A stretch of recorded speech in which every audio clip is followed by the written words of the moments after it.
Good morning friend, जय जगन्नाथ। तो चलिए इस वीडियो में हमने डिस्कस करने वाले हैं आज की करंट अफेयर यानी 13 मार्च की जो भी करंट अफेयर है, जो भी इम्पोर्टेंट एमसीक्यू रहे, सारे के सारे हमने इस वीडियो में कवर अप करने वाले हैं। आज बहुत ही इंपॉर्टेंट क्वेश्चन रहे एंड चलिए बिना टाइम वेस्ट करे देखते हैं सारे के सारे क्वेश्चन जो भी आज की क्वेश्चन रहे। सो जो भी नेशनल और इंटरनेशनल जो भी क्वेश्चन है सारे के सारे डिस्कस करेंगे। नंबर 1 पर क्या पूछा जा रहा है? As per the brand finance insurance 100, as per the brand finance insurance 100 2025 report, LIC has become the world's which number strongest insurance? LIC ने लाइफ इंश्योरेंस जो कॉरपोरेशन रहे, ये जो फिनेंस इंश्योरेंस के मामले में, ब्रांड फिनेंस इंश्योरेंस के मामले में ये सबसे स्ट्रॉन्गेस्ट जो रहे ना, मतलब इनके जो रैंक रहे क्या रहे दुनिया भर में, वर्ल्ड ओवर में। LIC का रैंक तीसरे पर रहे। ऑप्शन सी इज तो राइट आंसर, बस यही याद रखना। LIC का रैंक है क्या, असल में 3 रहे। एंड इसके बारे में जो भी काफ़ी तमाम बातें रहे, आइए देखते हैं। LIC जो कि life insurance corporation of India, LIC has been recognized as the world's third strongest insurance brand, achieving a brand strength index जो BCI यानी ब्रांड स्ट्रेंथ इंडेक्स, ये जो इंडेक्स रहे score 87.9 out of 100। Out of 100 में से ये rank जो कि 100 रहे। So according to the brand finance insurance 100 report 2025, brand finance report जो 100 रिपोर्ट के मुताबिक 2025 के मुताबिक यही रहे। क्वेश्चन इंपॉर्टेंट है, सो याद रखना। आइए देखते हैं नेक्स्ट पर और क्या रहे। एंड ये देख सकते हो यहाँ सीट रहे ब्रांड फिनेंस के मामले में। हालांकि तो जो मोस्ट वैल्यूएबल इंश्योरेंस के मामले में ये तो इनके नाम नहीं रहे, बट ये जो स्ट्रॉन्गेस्ट इंश्योरेंस है ब्रांड 2025 के मुताबिक स्ट्रॉन्गेस्ट है, ये स्ट्रॉन्गेस्ट के मुताबिक ये रहे। सो ये रहे जो कि LIC का रैंक। बस आपको LIC का रैंक क्या रहे यही याद रखना, जो कि तीसरे पर रहे। आइए देखते हैं नेक्स्ट पर क्या रहे, यानी नंबर 2 पर क्या रहे। Which institute has partner with Coal India Limited, जो कोल इंडिया लिमिटेड यानी CIL रहे, इसके साथ कौन से इंस्टीट्यूट ने पार्टनरशिप करी है? To establish the centre of clean energy, establish करने के लिए clean energy and net zero cleans. बहुत ही इंपॉर्टेंट है। इंडिया का जो लक्ष्य रहे ना, जीरो कार्बन एमिशन, ये 2070 की है। एंड ये क्या पूछा जा रहा है? which institute has partner with Coal India, Coal India के जो साथ जो पार्टनरशिप करी है ये है IIT Hyderabad. Option B is the right answer, IIT Hyderabad. देखते हैं इसके। और आपको सबसे जो ओल्डेस्ट IIT पूछे तो ये IIT खड़गपुर, ये सबसे ओल्डेस्ट है, सबसे ओल्डेस्ट है। आइए देखते हैं। India Institute of Technology Hyderabad, IIT Hyderabad has partner with the Coal India Limited जो CIL रहे, to establish the centre of the clean energy and net zero यानी cleans to advance clean coal technology and explore diversified coal utilization and aligning the India net zero commitments। बहुत important है, ऐसे news हमेशा important होते ही रहते हैं, सो याद रखना। आइए देखते हैं नेक्स्ट नंबर 3 क्या रहे। नंबर 3 में बहुत ही इंपॉर्टेंट क्वेश्चन है। क्यों इंपॉर्टेंट? इंडिया साइन करी है अन एग्रीमेंट, कौन सी कंट्री के साथ साइन करी है? टू बाई 1000 HP इंजिन, जो हर्ज पावर इंजन, 1000 मतलब हर्ज power engine for its T72 battle tank. T72 battle tank मतलब इंडिया के पास जो कि T72 जो बैटल रहे ना, जो T72 युद्ध बैटल टैंक रहे, ये इंडिया का जो हर्ज पावर रहे ये है 750 हर्ज पावर की। इंडिया ने इसे बढ़ाकर 750 से ये 1000 जो पावर है ना, ये इंट्रोड्यूस करने वाला है। हमने डिस्कस की थी इसी क्वेश्चन की तरह, जो हमने डिस्कस की थी, क्या आपको याद है? इंडिया ने हाइड्रोजन को उपयोग करके 12,000 दुनिया की सबसे ताकतवर 12,000 जो हर्ज पावर की इंजन बनाई है, हमने डिस्कस करी थी। और इसके भी उपयोग करके जो ट्रेन में भी यूज़ की जाएगी, हमने डिस्कस करेंगे इसके बारे में। बट अभी देखते हैं ये क्या रहा है, जो कि 1000 HP इंजन एंड ये है रसिया के साथ समझौता की है। Option D is the right answer, Russia. So agreement करवाया गया है, एग्रीमेंट जो कि 248 मिलियन डॉलर की ये एग्रीमेंट है। किसके साथ कर पाएगा, रसिया के साथ समझौता की गई है। इंडिया ने T-72 जो 72 ये वेटल टैंक खरीदने के लिए। देखते हैं डिटेल में क्या आ रहा है। India has enter into 248 million agreement with the Russia and Russia की जो रॉसबॉर्न एक्सपोर्ट रही, रॉसबॉर्न एक्सपोर्ट ये एक company to procure the advanced 1000 horsepower HP engine for the fleet T-72 battle tank. Important है, this grade aim to enhance the battlefield and mobility and the offensive capability of the Indian Army. Indian army की जो capability रहे ये बढ़ाना इसका main लक्ष्य है। सो और एक बहुत इंपॉर्टेंट क्या रहा है ये नोट में देख सकते हो। The train which is reportedly being overtaken of the Jean Sonipat route for May this year will come a 1200 हमने अभी डिस्कस की थी जो horse power hydrogen engine, making it the most powerful hydrogen power train in the world. So याद रखना। आइए देखते हैं नेक्स्ट नंबर 4 पर क्या रहा है। नेशनल सिक्योरिटी वीक ये कौन सी डेट को ऑब्जर्व करी जाती है, हमने डिस्कस करी थी जो नेशनल सेफ्टी डे, क्या आपको याद है 4 मार्च को नेशनल सेफ्टी डे ये डे है। एंड इसी डेट से जो कि 10 मार्च तक ये ऑब्जर्व की गई है जो कि नेशनल सिक्योरिटी वीक के रूप में, यानी option B is the right answer, यही आंसर है। सो एंड ये जो कि 54th नंबर की एडिशन है। देखते हैं क्या रहा है डिटेल में। In India national safety week is celebrated annually starting on March 4 with national safety day and national safety day से ऑब्जर्व किया जा रहा है continuing until the March 10. This week focus on raising awareness about safety sectors of life from workplace to the environment. So याद रखना। आइए देखते हैं और भी क्या रहे एंड ये क्यों ऑब्जर्व करी जाती है national safety day celebrate on March 4 में, तो हमने डिस्कस करी थी। नेशनल सेफ्टी वीक जो रहे ना ये है रन्स फ्रॉम March 4 टू ये तो 10 एंड ऑर्गेनाइज करवाया गया है जो कि ऑर्गेनाइजेशन जो कि spearhead by the national safety council of the India NSSC के द्वारा।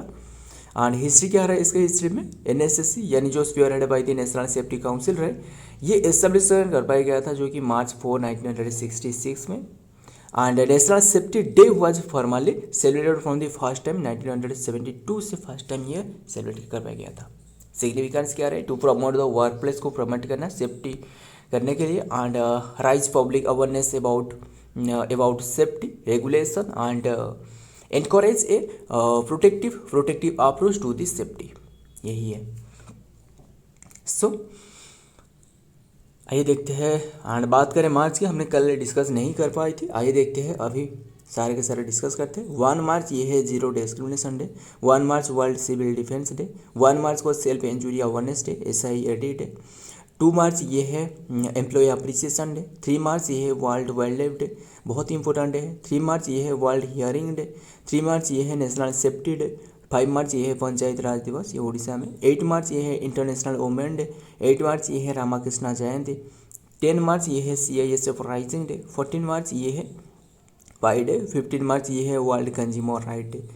सारे के सारे डिस्कस कर ली। अब देखते हैं एंड क्या रहे नेक्स्ट में number 5, which medical institute launch Payodhi, ये है क्या असल में ह्यूमन मिल्क बैंक, एक मिल्क बैंक जैसे ब्लड बैंक होती है ना ऐसे ये एक मिल्क बैंक है। ये कौन सी मेडिकल इंस्टीट्यूट ने ये लॉन्च करी है, पयोधी। हमने इसके बारे में डिस्कस करेंगे पूरे डिटेल। ये एम्स हॉस्पिटल जो न्यू दिल्ली में रहे, AIIMS option C is the right answer. AIIMS hospital ने जो कि लॉन्च करी है पोयोदी नाम की एक ह्यूमन मिल्क बैंक। आइए देखते हैं इसके बारे में और क्या बातें रहे। The Payodhi human milk bank was launch by the All India Institute of Medical Science, जो एम्स रहे टू एम्स न्यू दिल्ली रहे, to enhance the national care by the providing the pasteurized donor human milk for the critically ill preterm and babies, जो critically ill baby रहे इन्हें दी जाएगी। बस यही याद रखना। पोयोदी, इसका नाम क्या है? पोयोदी इंपॉर्टेंट है, ऐसे आपको क्वेश्चन देखने को मिल सकता है कि पोयोदी, ये जो ऑप्शन में दिख रहा है कि पोयोदी का मीनिंग क्या है। एंड 4 ऑप्शन में से क्या ये मिल्क से जुड़ी है, क्या ये ब्लड, क्या ये कोई भी डिजीज जैसे पूछने वाला है, बस यही याद रखना। आइए देखते हैं नेक्स्ट और क्या रहे बात है। नेम क्या रहा है? पोयोदी। इंस्टीट्यूशन क्या रहा है? जो एम्स है न्यू दिल्ली में, ये लॉन्च करी है। एंड प्रपोज क्या रहे? To support the critically ill problem babies in the national intention care unit and NICS। And function क्या रहे? It observe has the comprehensive जो कि lactation management centre and the process milk and critically it protein babies, जो protein babies रह रहे, इल protein baby रहे, इन्हें दी जाएगी। एंड लोकेशन ये तो हमने डिस्कस कर ली, जो कि एम्स नेनोटोलॉजी जो रहे यही है, AIIMS neonatology division and department of the paediatrics after the acquiring the pasteurise in September 2024। आइए देखते हैं नेक्स्ट में क्या रहे। Number 6, which state announce to build its own satellite. ये बहुत ही इंपॉर्टेंट क्वेश्चन है। क्यों? मतलब अब तक कई सारे कंट्री रहे जो कि खुद की सैटेलाइट नहीं बना पाए, बट इंडिया ने तो बना ली। जो आर्यभट्ट रहे 1975 की बात है, एंड इस ईयर में आपातकालीन लगाया गया था, क्या आपको याद है? इमरजेंसी क्या रहे? व्हिच स्टेट अनाउंस करिए जो कि build the it's own satellite. बहुत ही इंपॉर्टेंट क्वेश्चन है। ये अनाउंस करिए असम, ये असम जो कि अनाउंसमेंट करी है। एंड इंडिया की फर्स्ट स्टेट इसलिए इम्पोर्टेंट है, इसलिए बहुत ही इंपॉर्टेंट है ऐसा क्योंकि ये फर्स्ट सैटेलाइट लॉन्च करने वाला है, असम ने लॉन्च करने वाला है। किसके साथ भी मिलके, ये भी हम डिस्कस करेंगे। जो कि ये जो हेमंत बिस्वा शर्मा यानी जो इनके गवर्नर रहे, जो गवर्नमेंट रहे, उन्होंने बताया है। एंड ये जो असम ने बनाने वाला है, जो इन स्पेस रहेगा, इन स्पेस, इसके साथ मिलके, जो इन स्पेस मतलब है इंडियन नेशनल स्पेस प्रमोशन, इनके साथ मिलके ये बनाने वाला है, बस यही याद रखना। एंड ये क्यों इन्होंने बनाने वाला है, इसके कार्य के पीछे क्या लक्ष्य रहे, क्या याम, जो इसके पीछे क्या एम रहे। एम यही है कि जो कि पुलिस को हेल्प करने वाला है, पुलिस को मतलब ट्रैक करने के लिए, जो भी वगैरह रहे ट्रैक करने के लिए हेल्प कर सकता है। एंड एग्रीकल्चर में ये हेल्पफुल होने वाला है। सो देखते हैं क्या रहे इनके बारे में। Assam government announce the launch the own satellite, जो कि असम मास्ट, इसका नाम है असम 80, जो कि ड्यूरिंग द 25-26 के लिए ये लॉन्च करने वाला है। State budget to enhance the socio economic and the initiative and border security के लिए ये लॉन्च करने वाला है। Assam become the first Indian state to launch this own satellite. बहुत ही इंपॉर्टेंट है, हेमंत बिस्वा शर्मा। एंड जब भी कोई भी स्टेट के बारे में डिस्कस करते हैं तो इसके सारे डिटेल डिस्कस करते हैं। आइए आज हमने यानी असम देखते हैं, असम के बारे में पूरी पोस्टमार्टम करते हैं। तैयार हो? क्या रहे असम के बारे में? असम ये देख सकते हो, असम जो कि यहाँ रहे, क्या रहे, यही रहे असम। ये का कैपिटल जो कि दिसपुर हो गया। एंड ये बॉर्डर शेयर करे किसके साथ? एक तो रहे भूटान के साथ एंड बांग्लादेश के साथ बॉर्डर शेयर करे, दोनों कंट्री रहे। एंड अरुणाचल प्रदेश यानी 7 स्टेट के साथ डिस्कस करेंगे। कैपिटल दिसपुर हो गया। CM है जो कि डॉक्टर हिमंत बिस्वा शर्मा। 15 नंबर की गवर्नर है लक्ष्मण प्रसाद आचार्य। ये 32 नंबर की, ये चेक करके बताना क्या ये सही है या फिर नहीं। 32 नंबर की शायद। एंड स्टेट डे हमने जो कि 26 जनवरी 1950 में ये बने स्टेट डे ऑब्जर्व की जाती है, यानी 26 जनवरी। ऑफिशियल लैंग्वेज है आसामीज, सेकंड ऑफिशियल लैंग्वेज है बंगाली, वोडो भी रहे। स्टेट एनिमल है वन है राइनो रहे, राइनोसर। एंड स्टेट बर्ड है white winged wood dog. And state flower है फॉक्सटेल ऑर्चिड। एंड और भी काफ़ी सारे बातें रहे, ध्यान में रखना। और क्या क्या रहे, ये जो बॉर्डर शेयर करना है बांग्लादेश एंड भूटान के साथ। एंड और इसके स्टेट फ्रूट जो रहे ना, ये काजी नेमो रिसेंटली डिक्लेयर करवाया गया था। एंड ये जो स्टेट जो बॉर्डर शेयर कर रहा है ना, एक तो रहे अरुणाचल प्रदेश के साथ, स्टेट के साथ, मतलब इंटरनल बॉर्डर जो रहे अरुणाचल प्रदेश, ये मेघालय एंड नागालैंड, मणिपुर, मिजोरम, त्रिपुरा एंड वेस्ट बंगाल, इसके साथ बॉर्डर शेयर कर रहा है। एंड यहाँ जो फेस्टिवल ऑब्जर्व की जाती है ये है Bihu festival and Dehing Patkai festival and Majuli festival and Assam tea festival and Brahmaputra beach festival and Baisagu festival and elephant festival and Bare Sahariya वोना festival. And यहाँ जो नेशनल पार्क है, यहाँ आपको टोटल 7 नेशनल पार्क देखने को मिल सकता है। Kaziranga national park, Manas national park, Dibru Saikhowa national park and Nameri national park and Assamese Orang national park, Assam Orang national park, Dehing Patkai national park and Raimona national park. ये सारे के सारे आसाम में रहे। सो याद रखना, हमने सारे के सारे आसाम के बारे में डिस्कस की। आइए देखते हैं नेक्स्ट। एंड और भी कई सारे बातें रहे, आपको क्या बता दूँ, असम जो ये बांग्लादेश, मतलब ये जो बांग्लादेश रहे ना, बांग्लादेश के साथ कितनी बॉर्डर शेयर कर रहे हैं, सबसे ज़्यादा इंडिया शेयर कर रहा है, जो कि 4096 बॉर्डर शेयर कर रहा है।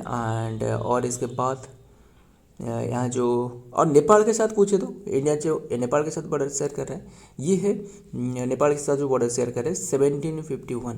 एंड ये बताना ये किलोमीटर की है, किलोमीटर की। एंड ये बताना ये जो इंडिया ने चाइना के साथ कितनी बॉर्डर शेयर कर रहा है, ये आपके लिए क्वेश्चन है, ये नीचे कमेंट करना। आइए देखते हैं next number 7। Who has been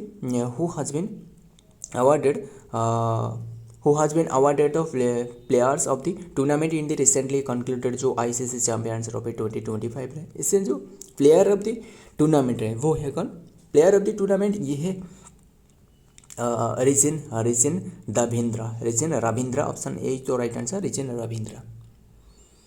so and जो रोहित शर्मा रहे ये प्लेयर ऑफ द मैच रहे।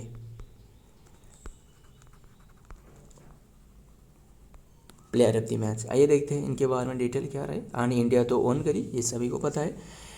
इंडिया की तीसरी टाइटल रहे in 2025 ICC champions Trophy New Zealand, Rachin Ravindra was honoured with the player of the tournament, 25 years old and all-rounder ambassador 263 run in 4 matches and averaging 65.75 with 2 centuries and against Bangladesh and south Africa. बस यही याद रखना। इनका नाम क्या है, ये है रविंदर, ये न्यूजीलैंड की प्लेयर है। ये देखते हैं नेक्स्ट में। और एक भी वही जो कि क्रिकेट से जुड़े रहे question, which 2 Indian batsman of surprise जो कि सरप्राइज कर चुकी है, जो कि युवराज सिंह की record most ICC final appearance में कौन से दोनों प्लेयर रहे, जो दोनों खिलाड़ी रहे वो बल्लेबाज रहे। सो ये सही आंसर होगा विराट कोहली एंड रोहित शर्मा। ये option D is the right answer, यही सही आंसर है। विराट कोहली एंड रोहित शर्मा इन्होंने सरप्राइज कर चुकी है जो युवराज सिंह की जो रिकॉर्ड रहे ये। एंड देखते हैं, इंडिया तो अर्न करी। एंड देखते हैं डिटेल में क्या रहे। Virat Kohli and Rohit Sharma play their 9th ICC event final in the ICC champions trophy 2025 against New Zealand. This achievement surprised Yuvraj Singh record 8 ICC final appearance. Ravindra Jadeja also match Yuvraj Singh tally जो कि 8 final and appearance. So the ICC champions trophy 2025 फाइनल विटनेस, ये तो हमने सारे discuss करी। आइए देखते हैं नेक्स्ट में क्या रहा है number 9। Who has become the brand ambassador of the नायरिका कंपनी है क्या असल में? जो नायरिका कंपनी है ना, ये सैनिटरी प्रोडक्ट बनाती है, सैनिटरी पैड वगैरह जो सारे के सारे रहे, ये सैनिटरी प्रोडक्ट बनाने में ये कंपनी रहे। एंड इसके जो ब्रांड एम्बेसडर बने हैं, कौन बने हैं? ये है Saina Nehwal, option A is the right answer, Saina Nehwal. जो प्लेयर रहे साइना नेहवाल यही बने हैं। आइए देखते हैं इनके बारे में। साइना नेहवाल जो कि badminton star Saina Nehwal has join जो कि मेंस्ट्रुअल हाइजीन ब्रांड जो नायरिका रहे, नायरिका आज the both brand and ambassador and the brand and जो कि ब्रांड बने हैं, brand and ambassador, strategic investor and aiming to improve the access to the sustainable menstrual care for the women in India। So brand का ये जो मतलब जो brand रहे यानी जो नायरिका रहे इसका ब्रांड का जो वर्ड क्या है, the brand aim to redefine the intimate wear and the improve the access to sustainable and the practical menstrual care solution for women in India। सो याद रखना। आइए देखते हैं नेक्स्ट नंबर 10 आज की last question. Recently IIT Kharagpur जो IIT Kharagpur रहे and professor has been awarded UNESCO award 2026 award दी गई है, TWAS award in engineering and computer and what is his name, इनके नाम क्या है। ये है सही आंसर है जो कि ऑप्शन ए तो नहीं, सुमन बेरी नहीं है, Suman Chakraborty, option B is the right answer, Suman Chakraborty यही सही आंसर है। यस, सुमन चक्रवर्ती यही सही आंसर है। सो याद रखना एंड इनके बारे में देखते हैं डिटेल एंड सेशन एंड करते हैं। Suman Chakraborty institute of chair professor IIT Kharagpur and IIT Kharagpur सबसे ओल्डेस्ट है, has been honoured with 2026 TWAS award engineering and the computer science by UNESCO के द्वारा। According to the world academic science TWAS यानी जो कि world academic science जो रहे website, this biennial award given to individual scientist from developing the countries and recognisation of an outstanding contribution जो कि रहे scientific knowledge and the 9 field science and 9 fields of science and or to the application of the science and technology through the sustainable development के लिए। Sustainable development goal कितने की रहे 17 है, कौन सी ईयर तक पूरी करना है 2030, सिर्फ 30 नहीं। सो फ्रेंड ये सारे के सारे हमने डिस्कस कर ली एंड अगर वीडियो पसंद आया तो वीडियो को लाइक करना, दोस्तों याद शेयर करना। मिलता हूँ और एक वीडियो में और एक इंपॉर्टेंट एमसीक्यू के साथ, तब तक के लिए जय हिंद, जय जगन्नाथ।